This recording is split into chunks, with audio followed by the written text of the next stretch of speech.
three types of barbell back squats that you can use in your training.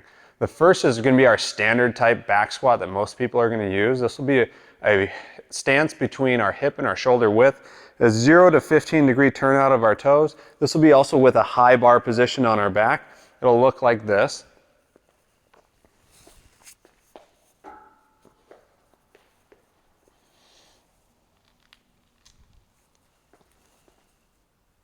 The next position will be a powerlifting style squat.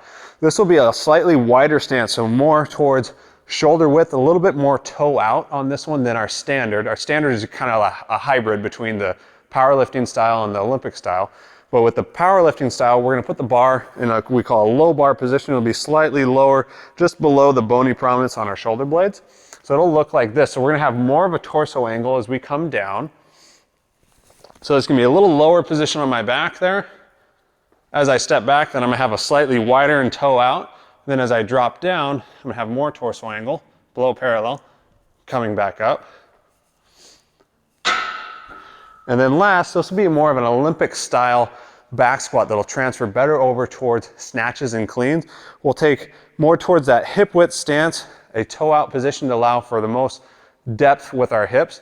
And that is we're going to try and keep our torso as upright as possible. This will be in a high bar position as well, so it'll look like this.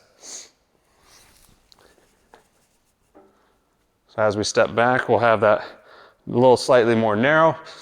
Keep that tall chest and try and stay as vertical as possible as we come up and down. The use of these three can be dependent on what our goals are for lifting and how we want to train, but they're always good to incorporate all three of them depending on what we're doing.